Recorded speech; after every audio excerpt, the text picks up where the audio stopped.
Dollar. Dirt on money, no soul. Had to go and get it, ain't no time to kick it. Got a stack and flip for my foes. Dollar. Please tell me you can hear me. Don't turn your back and don't neglect me. Just let me know if you need me. Dollar. Let me watch out for my partners. Keep my money long, get my team strong. Let me run away from my problems. Yup, what's good, original crew, man? We're back. We got the new Mr. Ballen for y'all today.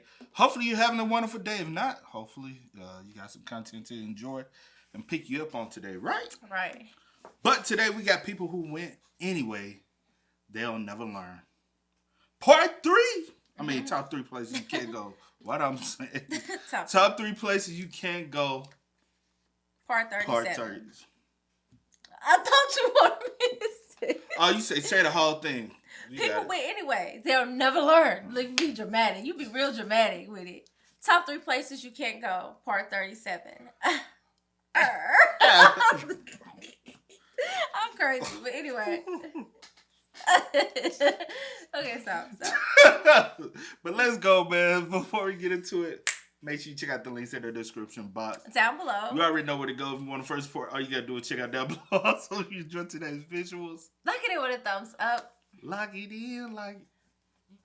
Hey. I was just playing. You know I'm playing. But that hurts. My Girl, skin is sensitive. Girl, I barely even. Yeah, just a little poke hurts. Right there. That hurt. That hurt. Yeah, that hurts my skin. That hurt. And tickle at the same time. No, I know. Never mind. Yeah. Let's go. Let's check it out. Let's see what it's about. You ready? Yes. All right. Today, we're going to look at 3 places you can't go and people who went there anyways. But before we get into those stories, if you're a fan of the strange, dark, and mysterious delivered in story format, then you've come to the right place because that's all we do and we upload once a week. So, if that's of interest to you, the next time the like button says they need to replace their tires on their Toyota Corolla, offer to do it for them and to pay for them, but make sure you replace their tires with enormous, oversized monster truck tires. Also, please subscribe to our channel. That's all bad.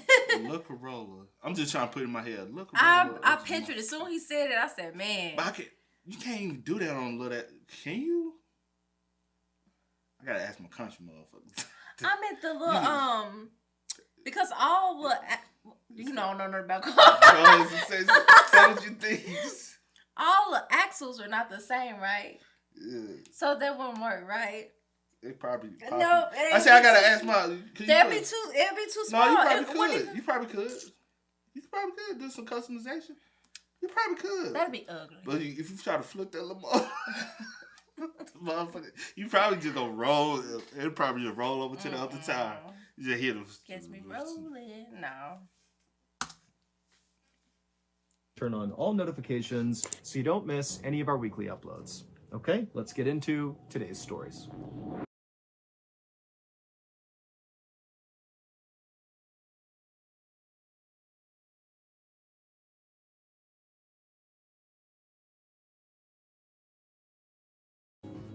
On the evening of March 22nd, 1994, a 40-year-old, very experienced airline pilot named Andrei Danilov walked into the cockpit of a huge airplane that he was about to fly out of Moscow.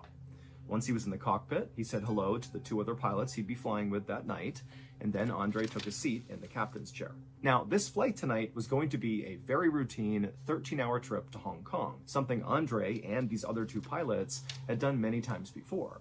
But this night, Andrei was totally dreading this trip because one of the pilots he'd be flying with that night was a guy that Andrei just could not stand. His name was Yaroslav Kudrinsky, and he was going to be the relief pilot that night. So Andrei is the captain and the primary pilot. He has a co-pilot or first officer who sits right next to him, and then behind those 2 would be Yaroslav, the relief pilot, who basically is just there in case the captain or first officer needed a break. And so basically, Andrei was going to be forced to interact with Yaroslav all night long. And so as passengers made their way onto the plane, and as Andrei went through his pre-check procedures to get ready for this flight, Yaroslav just started yapping away about how amazing he was and what a great dad he was because he brought his kids on this flight. You know, they hadn't done a big international flight before, and so he was letting them fly with him that night. And then also Yaroslav began talking about this big surprise he had for his kids that was really going to show what an incredible father he really was. Now, Andrei and the first officer were listening to Yaroslav, but they were basically just completely ignoring him. They're not responding to him, they're not feeding into what he's saying, but Yaroslav didn't care. He just kept on rambling on and on and on about how amazing he was. And so finally, Andrei got clearance to take off, and so even though Yaroslav was totally annoying him, he was able to take off, and they went up to their cruising altitude, and they began making their way towards Hong Kong. And the whole time, Yaroslav's just going on and on and on. And finally, 5 hours into this trip, Yaroslav is still just going on and on and on. And Andrei has just had it. He cannot stand to be around this guy anymore. And so finally, Andrei turned around and just cut off Yaroslav, who was mid-sentence about some anecdote about how strong his son was and what a talented wrestler he was. And so Andrei just cuts him off and is like, Yaroslav, take over. I'm taking a break. I'm going to go sleep for a bit. And so Yaroslav would stop what he was doing. He would stand up. He would take his seat in the captain's chair, and he would take over flying the plane. And so Andrei got up. He left the cockpit. He went to the very back of the plane in the main cabin to this row of seats that was reserved for him and the other pilots. And he got in there, and he laid down, and he closed his eyes. But just a couple of minutes after closing his eyes, Andrei began to feel the plane begin to bank hard to one side.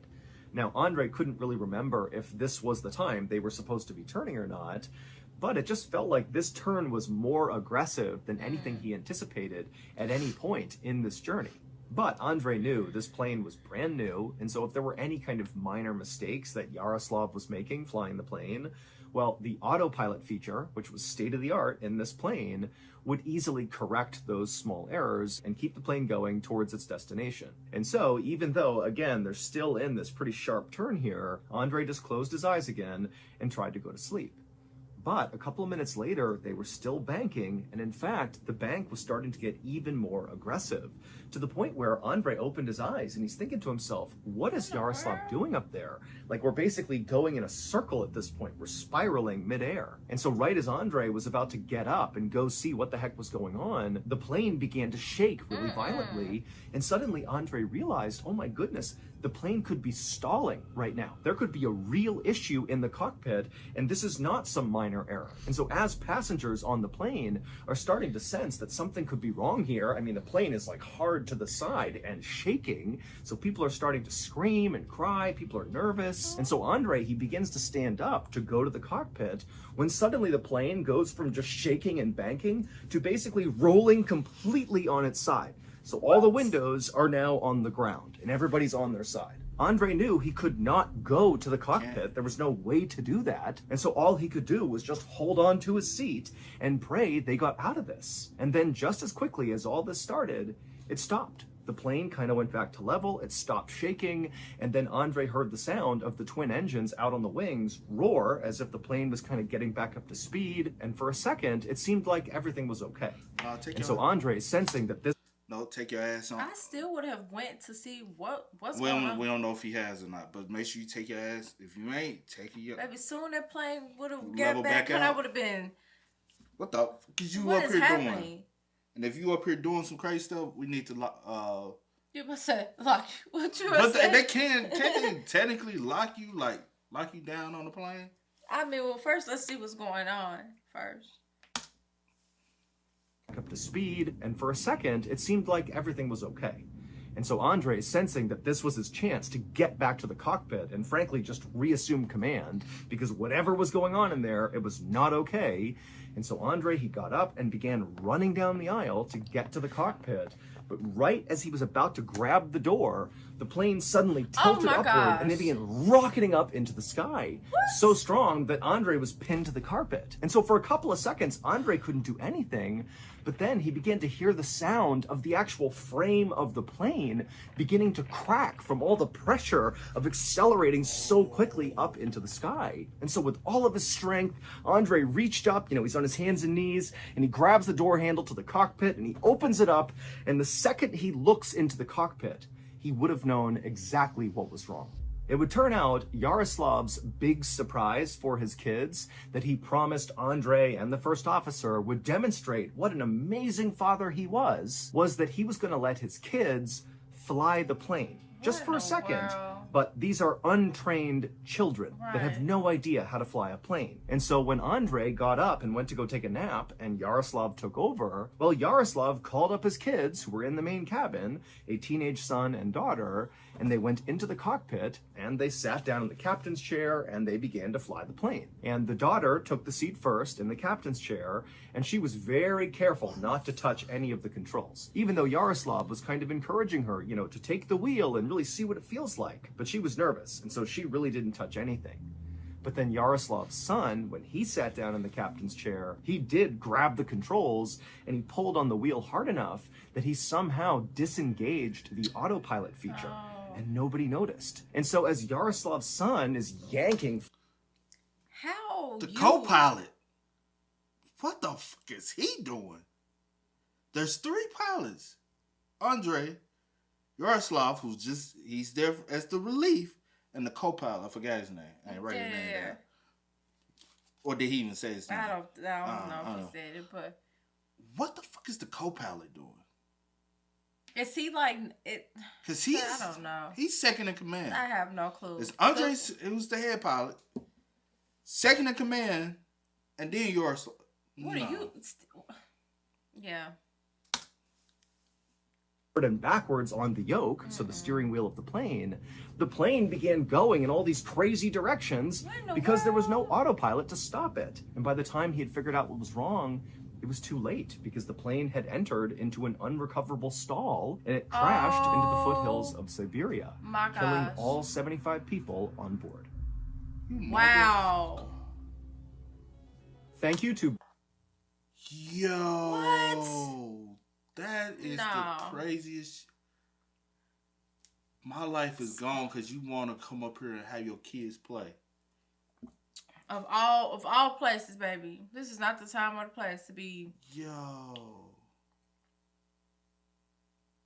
The fuck. And just how he was like describing his personality. Everybody died, so how we even know Andre? But to teach, some details, I don't know. But yeah, okay. It just doesn't make fucking sense. Yeah, that doesn't make sense at all. What in your rest in peace to everyone who lost their lives, because that is. I'm dead and gone because you thought it was gonna be fun, allow your kids to fly a fucking plane. My life is not in your kids' hands. You're a kid. And what you thought? Oh yeah, then motherfucker, you was gonna get fired, even if y'all survive. Cause you want me to say one thing for sure your kids was gonna do? Oh yeah, my dad let me fly a plane. Oh, okay. Well, we flew from. Then the airline was gonna find out. Yeah. You were gonna get fired. You were never gonna fly another plane. Unfortunately, everybody died. Yeah, that's sad. That is the craziest story ever, bro. All because you want to be that type of motherfucker. You ain't even head pilot. Sit your ass back there. You ain't doing nothing, man. Yeah. Stall, and it crashed into the foothills of Siberia, killing all 75 people on board.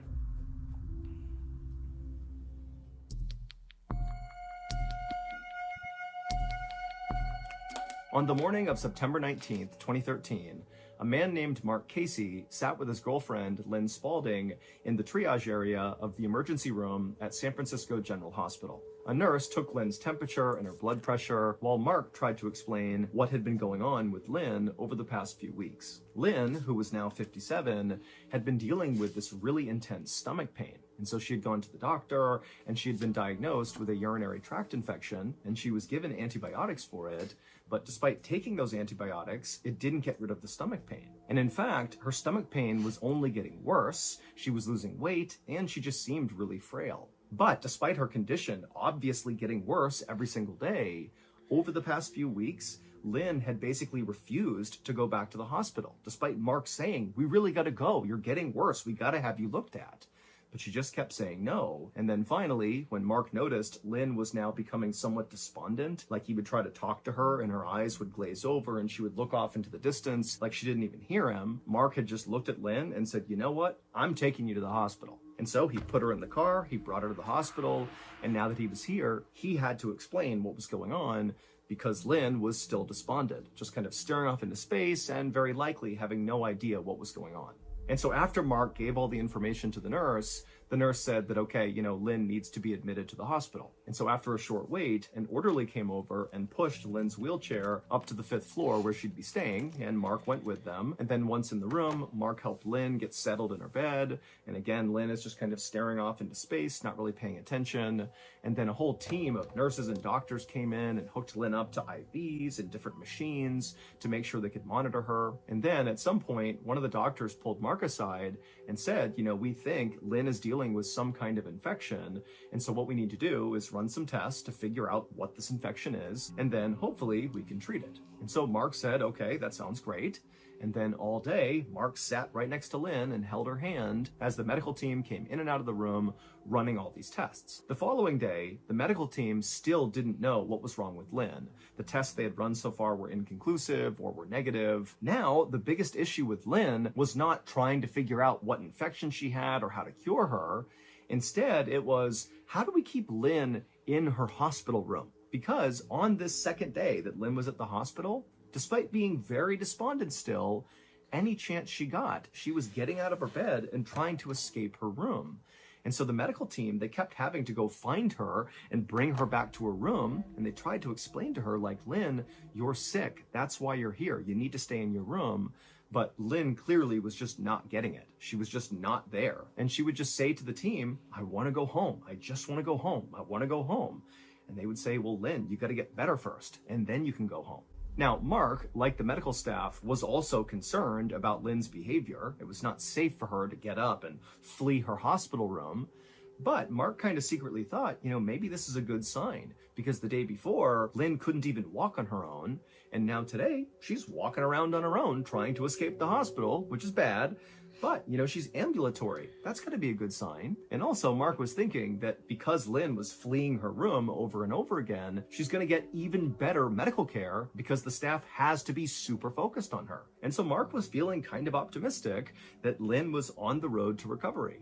The next morning, so now Lynn has been at the hospital for 2 days at this point, a nurse went into Lynn's room to check on her at about 10:15 a.m., and she walked up to Lynn, who was in her bed, and Lynn immediately told the nurse that she wanted to go home, and the nurse said, sorry, Lynn, we still don't know what's wrong with you. You got to stay here for now.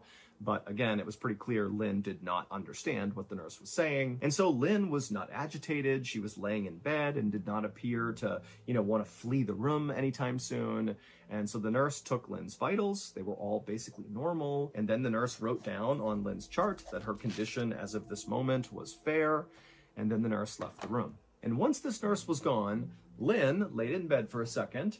And then when nobody else came in the room, she sat up, she hopped off the bed, and she took off her hospital gown. She pulled out all the cords and wires that were on her. Then she put on her jeans, her boots, her jacket. She grabbed her purse off the table, and she walked out the door. And the second she walked out the door, she would have been in this long hallway, except her room was at the end of the hallway. So when she stepped out into that hallway, if she turned right, she would have seen a long, long stretch of hallway with other hospital rooms and lots of staff and doctors and nurses kind of walking around. But to her left, it would have been a dead end with a single blue door with a green exit sign over the top of it. And so Lynn, she steps into the hallway, she looks down the long side to the right, then she looks to the left, she sees the blue door, and she goes to the blue door, she opens it up, and she disappears inside. Where does the exit go? Because every time, just because it says the exit doesn't necessarily mean it's going to exit outside. Yeah. Damn, bro. And nobody knows that I'm seeing because of where they have her at. True. Came back to Lynn's room and saw she wasn't there. She reported Lynn missing. Now, remember, the hospital was well aware of the fact that Lynn had been trying to escape for the past 48 hours, and so nobody was really shocked by this. In fact, the hospital, their first move was to contact Mark, who had actually gone home the night before to get some real sleep and to take a shower. And so they contacted Mark and they said, hey, Lynn's not here. Is she with you? And Mark was like, no, I'm home. She's not here. I have not seen her. I haven't talked to her. I have no idea where she is. And so the hospital at this point began this huge search in their building, just checking the entire property for Lynn, but there was no trace of her. And so the police were contacted and they launched a search both of the hospital grounds and also of the surrounding areas, and they too could not find a trace of Lynn. It was like Lynn just vanished into thin air. That is, until October 8th, 2013, so 17 days after Lynn had strolled through that blue exit door. On that day, October 8th, a hospital maintenance worker was walking down the long hallway in the hospital, not on the 5th floor where Lynn was staying, but one floor below, so on the 4th floor. And he's walking down this long hallway in the direction of the dead end side, so the same side that Lynn was on where her room was, but again, one floor above. And the maintenance worker, he walks all the way to the end of this hallway on the 4th floor, and he arrives in front of the blue door with the green exit sign above it. Again, this is below where Lynn was, but it looks the same. And the maintenance worker, he opened up the door, and when he looked out of the 4th floor door, he just froze because what he was looking at just seemed impossible. And then he had this urge to scream, but he knew there were all these patients and kids and doctors and stuff in the hallway behind him, and he didn't want to scare anyone. And so very quietly, he reached down and grabbed his radio, and he called for help. In order to explain what happened next, you need to look at this picture. So in this picture, on the right-hand side, you see there are 2 outdoor landings with people on them. The one on top is the 5th floor landing, and the one below it, with a single person on it, is the 4th floor landing. And to get onto these outdoor landings, you have to walk through those blue exit doors at the end of those hallways. These blue doors are emergency exits. And so when you go out these blue doors, once they shut, they lock automatically. But now you're out on this outdoor landing, and immediately to your right, although you can't see it in this picture, there is actually another door that leads to this enclosed stairwell that will bring you all the way to the ground floor, where there's another door that's unlocked that will bring you out to safety. And so again, you walk out one of those blue doors, you're on this landing, you can turn, open up another door, you're in the stairwell, and you can evacuate. So, in theory, if you were a person that really wanted to escape this hospital, like Lynn did, going out one of these blue door emergency exits was a great idea. It would bring you to the ground. This is a way to escape the hospital. But remember, Lynn was totally confused. Mentally, she was just not there because of whatever illness was affecting her. And so when she walked out that door, she arrived on the 5th floor landing, and the door shut behind her and it locked. And the theory is, as soon as Lynn got out there, maybe she had some second thoughts and wanted to go back into the hospital. And so she turned and she grabbed that door and tried to open it back up again, but because it locks automatically, it wouldn't open. So why not just try to go out? I guess she's confused. Yeah, Don't know. You're right. But I do have another question after he explains all of that. But I'm just saying, but if I go out of one door, right, and I'm trying and it automatically locks, but I see another door, I've never been in like that distraught where I'm not in my right mind at all to say, okay, I guess, I don't know, I'm trying to put myself there.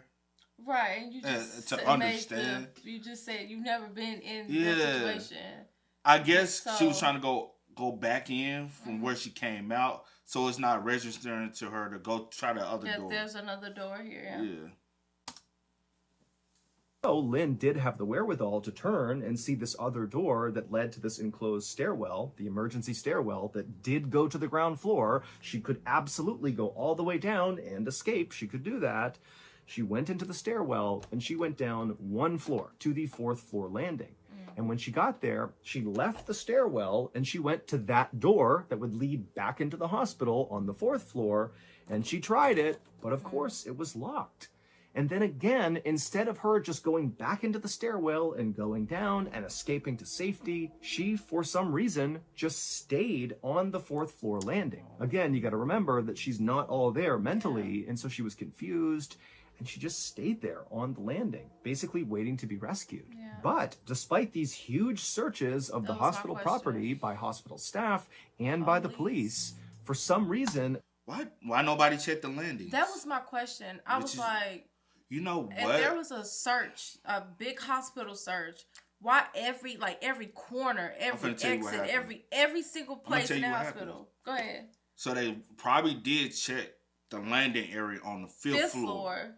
They checked the stairwell way because it was like, because I'm just saying the average, but you're not it's not a good search, but the average person, all right, we was on the fifth floor, we checked the landing, she's not on here, so we're going to automatically assume. Assumptions are always it's make an ass out of you and me, but 9 times out of 10, they assume that she just probably walked all the way out the stairwell.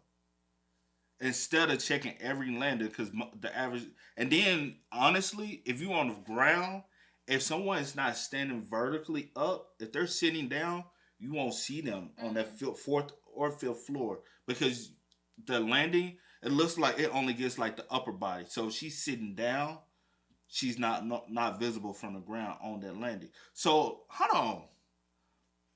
Why? So you telling me nobody went on that landing area for 17 days? Nobody, not a single soul, I don't know what kind of mental state she was in. Nobody probably seen her at all. But that's just I'm just mad at the search. That's all I'm mad at. I'm just like, a search to me, I don't care if I'm standing on the fifth floor, baby. If I go miss, you better check every corner, every elevator, every stairwell, everything. Like, that's a good search to me, because like, we can, she was standing on the fifth floor, she went out this door, she's not here, so she had to have left the hospital. No. But I'm saying that's the typical thought process behind most people, though. Like, even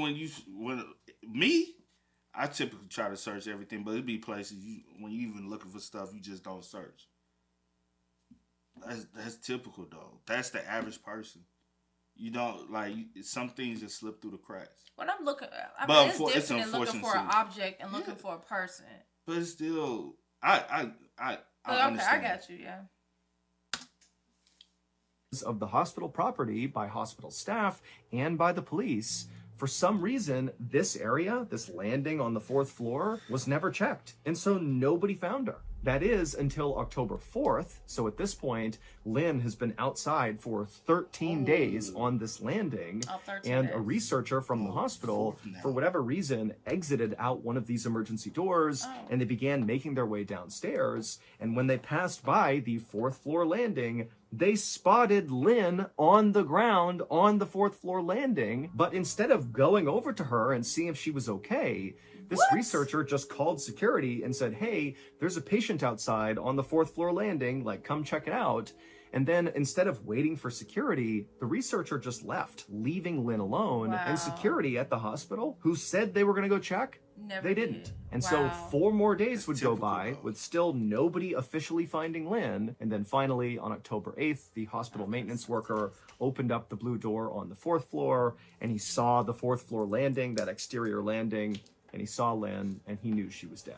Officials were never able to determine when Lynn died, so it's not clear how long she was alive out on that landing. But it is possible she could have been alive when that researcher found her, but obviously help didn't come in time. Ultimately, Lynn's family would sue the city and the hospital, and they would be awarded $3 million.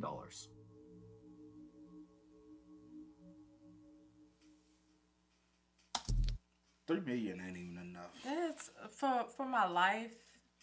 For malpractice, to be real. For a lot of things. Like, come on now. Because I'll say this. Because 13 days.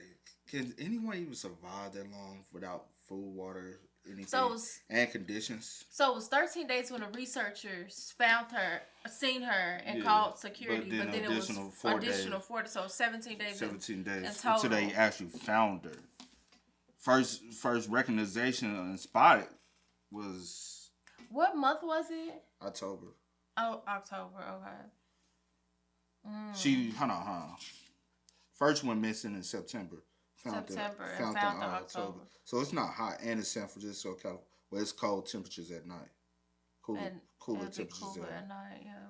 So the body probably went through. And then already with whatever illness she was dealing with, that no one could find and know, that could result in, into the death as well. So they could have said, hey, she didn't die because of people because she was left out there that she could have died from her illness. So I guess that's another reason why they couldn't determine her actual death date. Also, decomposition probably sped up because she was exposed to the outdoors. You know what I'm saying? I have so many like that's like what? crazy, That is insane. That's unfortunate, man. So unfortunate. So and honestly, that's the reason why a lot of times when I know it's kind of a burden when your loved one. It feels as though it's a burden when your loved ones are sick and someone has to be at the hospital, but someone should always be at the hospital with a loved one.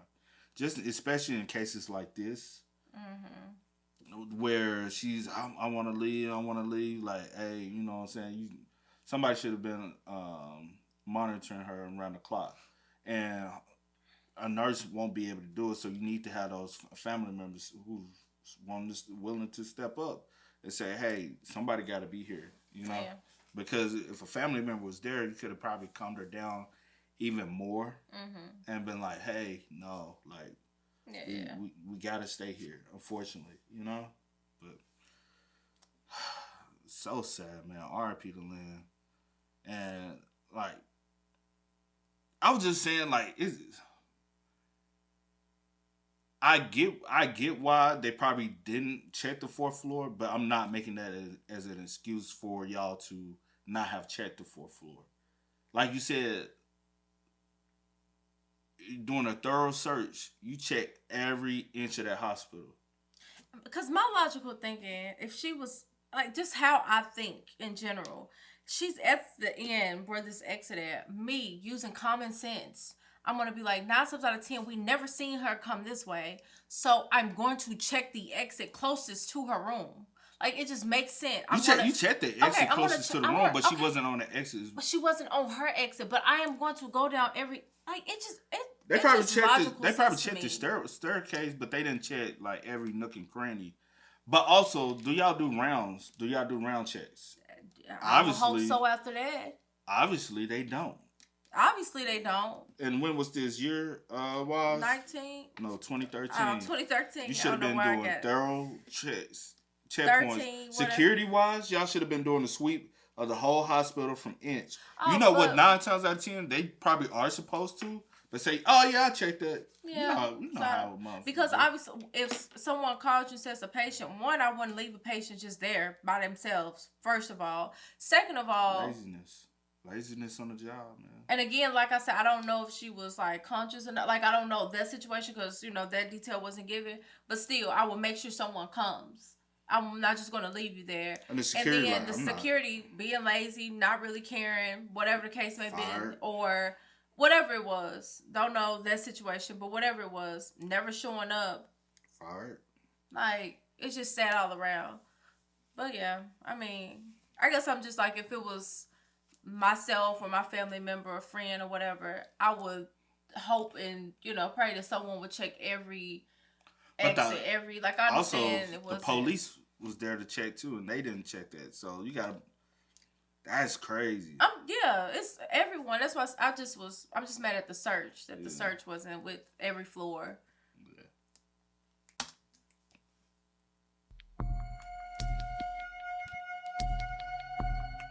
On May 28, 1986, a Florida real estate agent named Marguerite Welty walked up to the front door of this little white stucco home sitting right on the edge of Lake Placid in Florida.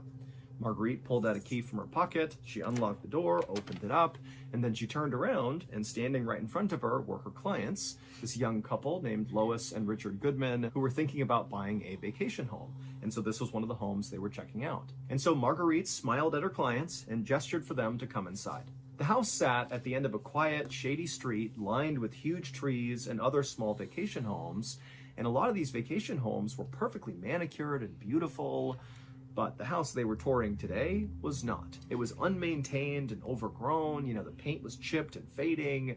It just looked bad. because the owner of this property at one time had used this house as their vacation home, but lately they had just kind of stopped coming out here, and so they really never came out to check on the property, and so it definitely had the look of an abandoned property. And now the owner didn't even know if they could fix it anymore, and so they decided they would just sell it and let somebody else deal with it. And so Marguerite led Richard and Lois into the house, and she brought them right into the carpeted living room. And the house was very musky and dark. You know, all the windows were shut and all the blinds were drawn.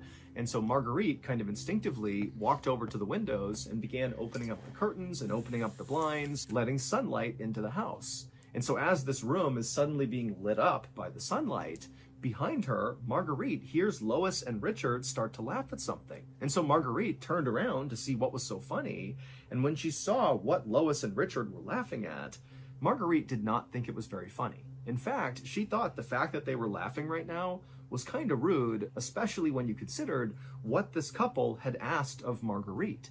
They had come to Marguerite and said, hey, we want to buy a vacation home. It needs to be perfect. It needs to be on the water. It needs to have this and this and this. But we have a tiny budget. Go find us homes. And so Marguerite had really struggled to find vacation homes that were in their budget, but then she had found this diamond in the rough, this house on the coast of Lake Placid. It had 3 bedrooms, 2 bathrooms, it had a garage, direct access to the water, it even had a boat dock. I mean, this house was perfect. Now, of course, this house had obvious downsides, like the fact that it was clearly a fixer-upper. I mean, anybody who bought this home would have to put a lot of work into just making it livable again. And then also, there was a distinct weird vibe about the property itself. Because the owner was never there, they had covered all the furniture inside of this home with white sheets, which kind of gave it a sort of haunted house vibe. And then also, there was virtually nothing of value inside of this home, because again, the owner was like never here. But for some reason, there was this super intense security system on the house. I mean, there was cameras everywhere, and the windows had metal bars over them. And so the aesthetic inside and outside this house was not a good one. But again, you know, Marguerite felt like if they could just look past the negative stuff, this was really the perfect place for them. But now, here Marguerite's clients were, laughing away at the kind of goofy interior of this home. It's like they were being totally disrespectful both to Marguerite and, frankly, to the owner of this property. I mean, this is a good opportunity. What are you doing? But ultimately, Marguerite couldn't force her clients to be appreciative of this. And so she just kind of laughed along with them, but then very quickly changed the subject and told them, you know, hey, let's go walk around the rest of the house. Make sure you see the whole place before you pass judgment. But Marguerite only had to lead Richard and Lois around the house for a couple more minutes to figure out they definitely were not in the market for this house. They could not look past the bizarre, kind of spooky almost atmosphere inside the house and how run down it was. You know, so they were just not going to put an offer on this house, and Marguerite knew it. And so even though Marguerite was definitely frustrated, she told her clients, you know, don't worry about it. I'll go back to the drawing board. I'll find more properties, and we'll check those out. And so Marguerite led Richard and Lois out of the property. She shut and locked the door behind her, and then she and her clients left. 2 days later, on May 30th, 1986, the owner of this rundown old vacation home came by to check on the property. Basically, because they were trying to sell it, they just wanted to go up and make sure there were no obviously bad things about the property. They knew it was in rough shape, but, you know, they're just doing a sanity check. And so they get to this property, they open up the door, and they step inside, and right away, the owner is hit with this horrible smell. Now, the owner knew it normally did not smell great inside this home, but this smell he was smelling now was just so bad. It was so pungent, he knew it was not normal. And so the owner began walking around the house trying to figure out where the smell was coming from. And at some point, he found himself in the living room, and his eyes happened to land on the thing that Richard and Lois Goodman had been laughing at 2 days earlier. Except when the owner saw this thing, he didn't think it was funny at all. In fact, what he did is he instantly turned around, ran out of the house, grabbed a phone, and called 911. 4 days earlier. Don't tell me they did something to the real estate agent. That's the only thing I could be. What you? Well, he said that it was the same thing that what's that? Lois and Richard was laughing at. Lois and Richard was laughing. Lois and Richard. Lois, mom. Was laughing at. So did they think that it was just like a prop in the house? Is it like some type of skeleton?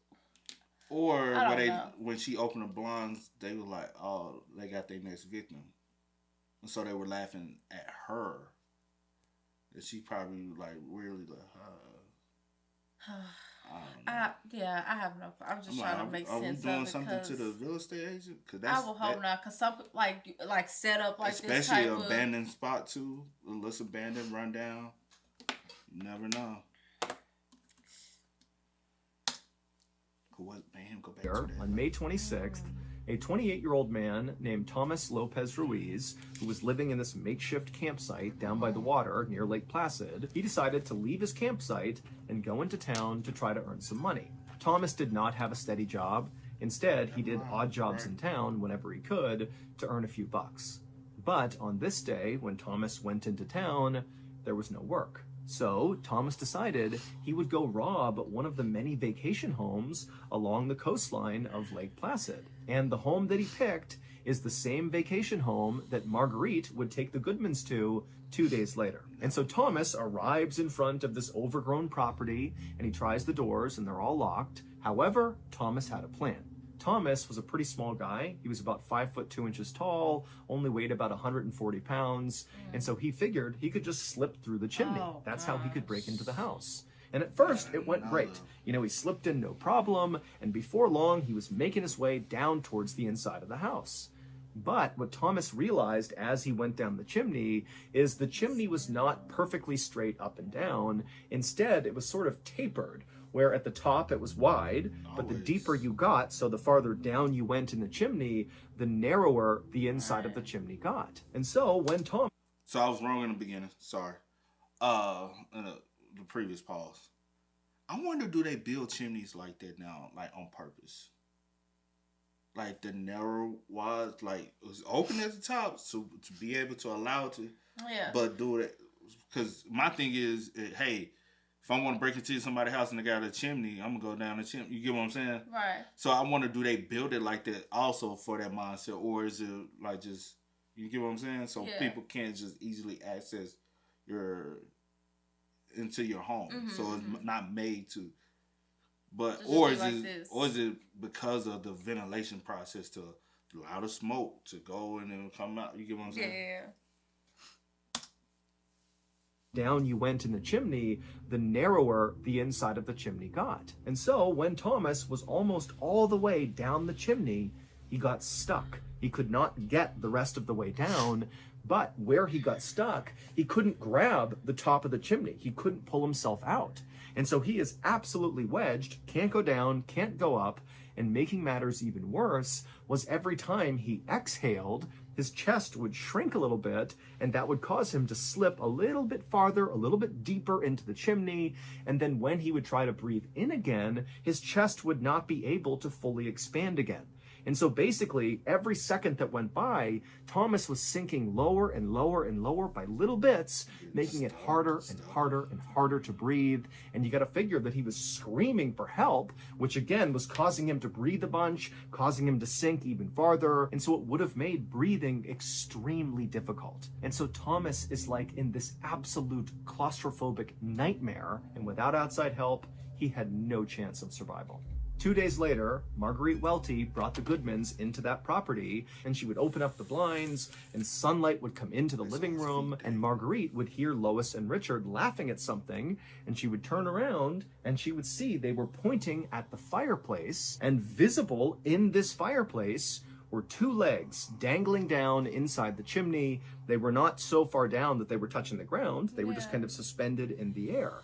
And Lois and Richard, based on the way the house looked already, you know, the kind of spooky vibe, you know, there's white sheets over all the furniture. There are these bars on all the windows. Everything is dark and dirty and kind of gross. Like there's this haunted house vibe to this place. And they're thinking this must be a Halloween decoration or some sort of prank, you know, a mannequin kind of jammed up into the chimney, maybe to look like a robber breaking into your house or something. that the owner never took down, because clearly the owner stopped taking care of this property, and so it kind of makes sense that these decorations would be left out. And so Lois and Richard are laughing at this Halloween decoration, and Marguerite, she looks at the legs too and also thinks they're just some Halloween decoration, doesn't think anything of it. And so finally they end up leaving, and that was it. But as I'm sure you all have guessed, of course those legs were not mannequin legs. Those were Thomas's legs. And in fact, the creepiest part about this is Thomas may have been alive during the house tour. Wow. The autopsy showed he actually did not die of asphyxiation, so he didn't suffocate. He died from dehydration, which takes about 2 days, and this house tour was about 2 days in. And the day prior to the house tour, a neighbor had been outside and they thought they heard someone yelling inside of the property, but for some reason, the neighbor just didn't do anything about it. Yeah. And so there's a pretty good chance Thomas was barely alive as they were touring the house. But, by the time the owner came back 2 days later and smelled that horrible smell, Thomas had passed away, and that smell was the smell of his body decomposing. Also, just to close the loop on this, it's not clear why the homeowner had that really aggressive security system with the bars on the windows. He just did. Especially in 1986, because that's what I was thinking. I was like, how you got such a high, got some money? 1986 with a security system like that? Yeah. That's crazy. That's crazy. Yeah. But RIP, man. Facts. One thing I wish people would watch these videos and learn to stop breaking into people's homes through chimneys. Stop breaking into people's homes, but definitely if you go be trying to do something like that, not take... Leave these chimneys alone, bro. Like, you know how many chimney stories we done heard? We done heard about the little boy getting stuck in the chimney. We heard about the woman trying to get into her boyfriend's spot through the chimney. Now we got this one through the chimney. And I swear it was another one. Not probably, yeah. Bro, it's too many stories about people getting stuck in chimneys, man. Like, if you know somebody, tell them, hey, they be on that time. Hey, whatever you do, when you breaking in people's houses, do not go through the chimney. You gonna get stuck. You know what I'm saying? Like, that, you can always learn something. For sure, leave them fucking chimneys alone. Yeah, people's houses. But for real, though. But no, when he was getting there, that's what I was trying to get to. I was like, they seen his legs. Yeah. Like, I didn't know where he was at. But I was like, they seen something and just probably thought that it was just like, you said... That's where I was getting to. That you probably said just, decayed body. Yeah, I was like, either a decayed body or they seen like some type of skeletal something and just thought it was just part of the house. Since the house already looked spooky and got all these white, sheets everywhere. So I be going to like some dramatic, drastic, but stuff be like that. Well, I didn't ever think that because he already said that they had left the house and. But you never know. They might have came back and did some things. You never know. Well, not to the same house. Yes, I would. You never know. You never know. We got a serial around here, and it was in Florida. It's a lot of serial killers in Florida. So you never know. I don't know why my mom be going there. But we done did a lot of videos about stuff like that. So I don't know. My mom be like, you got some crazy folks in this world. So you never know what time. Crazy. You said what? Turning you crazy. Nah. Why would you say something like that? Because your mind always go to the most bizarre. But that's not turning me crazy. That's just making me think of crazy things. But that's not turning me crazy. Well, look, cuckoo. We ain't going to talk about you, though. With that being said, y'all spam us up in the comments, man. Let us know y'all thoughts about it in the comment section down below for us. But as always, y'all know how it go, man. I do go by the name DJ Nikki. This is. We are. Had to go and get it. Ain't no time to kick it. Got a stack of flip for my folks. Dollar.